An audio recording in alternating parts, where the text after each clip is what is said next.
El paradigma holista para superar los reduccionismos epistemológicos también existe, ¿no? Desde la antigüedad y está muy articulado a la visión dialéctica. Sin embargo, en los últimos tiempos, sobre todo del siglo XX para acá, la expresión holismo ha tomado otra connotación y es importante que lo distingamos, ¿no? Del enfoque dialéctico, ¿no?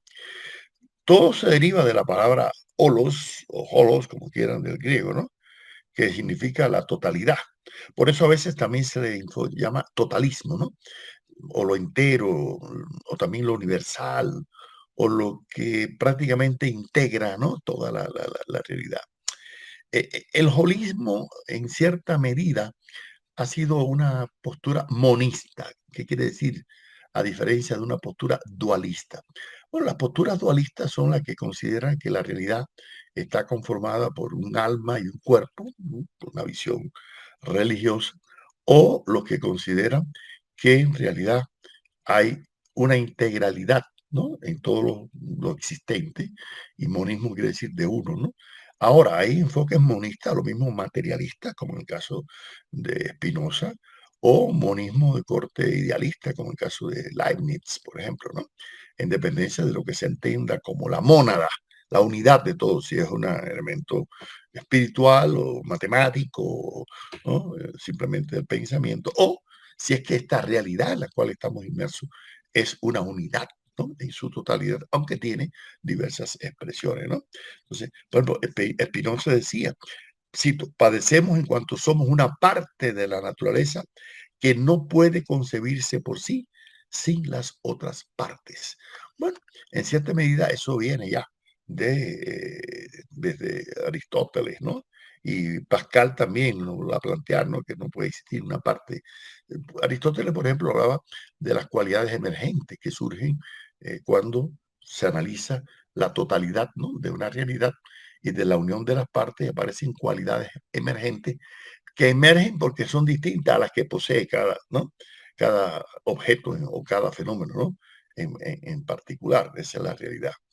Ahora, el paradigma holista, independientemente de sus antecedentes que tiene en la filosofía antigua, en la filosofía moderna, realmente a partir del siglo XX es que comenzó a tener cada vez más adeptos y seguidores, ¿no es así? Por ejemplo, este biólogo Kurt Goldstein planteaba que todos los sistemas biológicos funcionan como un todo, por lo que un estímulo en cualquiera de sus partes tiene reacciones y produce cambios, ¿no? En el organismo en su totalidad. ¿Qué quiere decir? Que él lo veía desde el punto de vista de la biología, ¿no?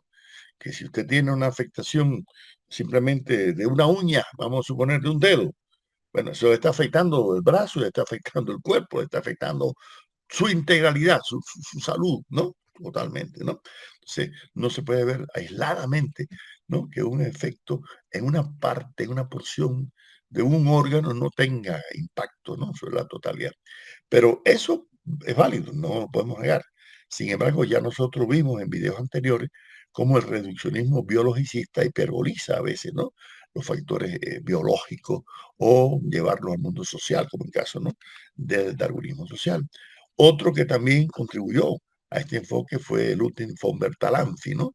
Con su enfoque sistémico, ¿no?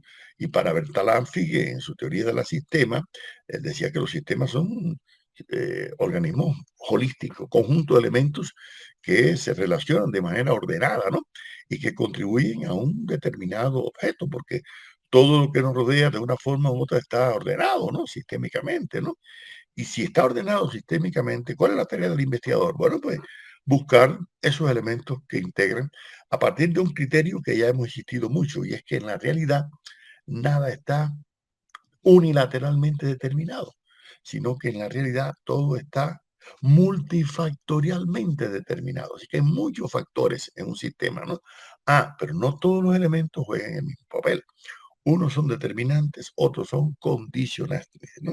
Unos son muy necesarios, otros son a veces casuales, contingentes, pero que hacen que lo necesario se manifieste, ¿no es así? Entonces, una visión holista implica tomar en cuenta en un proyecto de investigación lo mismo los factores necesarios que los factores contingentes que pueden aparecer.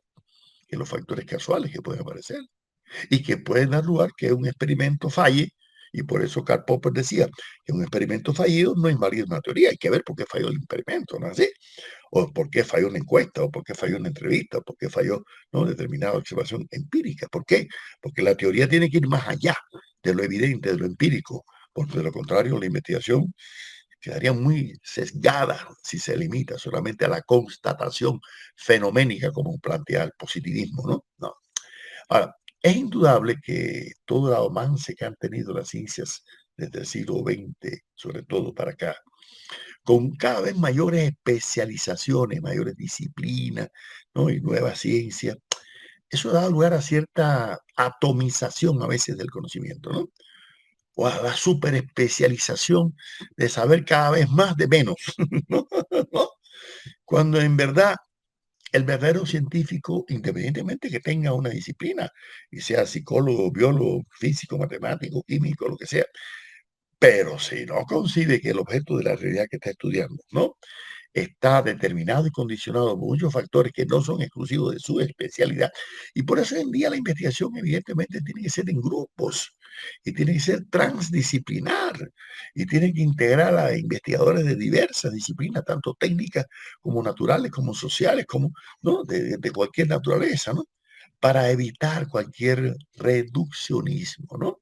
Porque surgen muchos peligros, ¿no?, que son ya los reduccionismos que hemos visto, ¿no?, en la historia del pensamiento y que hoy en día, ¿no?, siguen existiendo.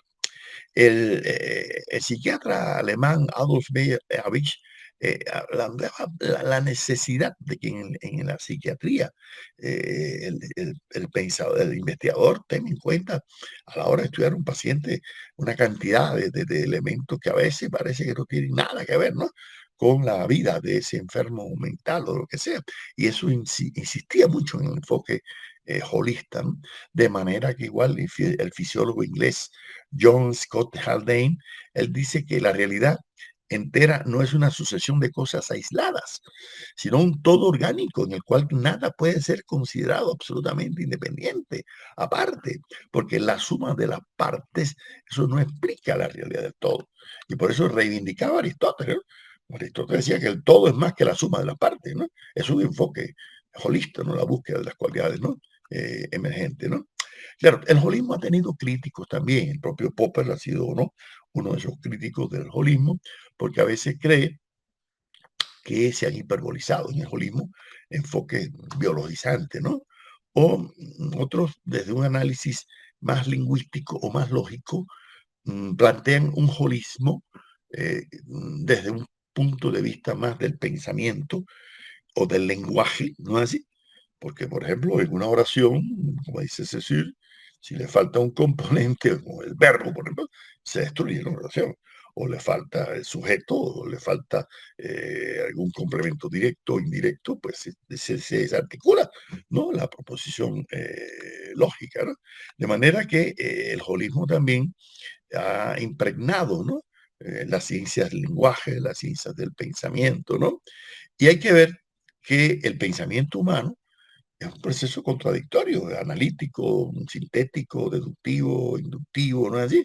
En que se combinan, ¿no?, los elementos de una totalidad. Ahora, muchos científicos, sobre todo en el mundo ya de la física más holista, tanto en el mundo cuántico como en la astronomía, por ejemplo, Carl Sagan insistía mucho en el concepto de cosmos, ¿no?, este físico norteamericano, ¿no?, y invocando un concepto que viene de los pitagóricos, ¿no?, también, ¿no?, que querían sobre todo denotar que en todos los fenómenos de la naturaleza hay una interacción dinámica y dialéctica, y por eso es que el holismo está articulado también a los conceptos de dialéctico, ¿no? Ahora, hubo un estadista sudafricano, un hombre muy interesante, Jan Christian Smoot, que era un mariscal de campo, un militar, pero que era también psicólogo, un sociólogo, y escribió un libro en el año 26 llamado Holismo y Evolución, ¿no? Y Smoot en ese libro planteó todo la necesidad de un evolucionismo emergentista, ¿no?, en una comprensión de la realidad ontológicamente de manera integral, holísticamente. Yo creo que eso lo aplicó tanto en las ciencias militares, porque él incluso fue un destacado militar británico después, ¿no? Pero también en sus estudios sociológicos, en sus estudios psicológicos.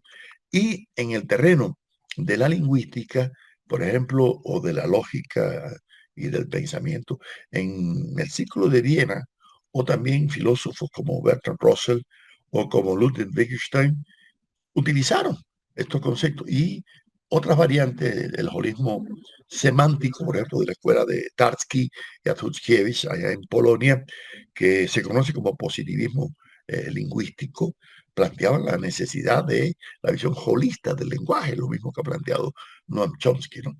Wittgenstein dice, y cito, entender una oración significa entender un lenguaje, y entender un lenguaje significa dominar una técnica, pero una técnica que integre todo, ¿no es así?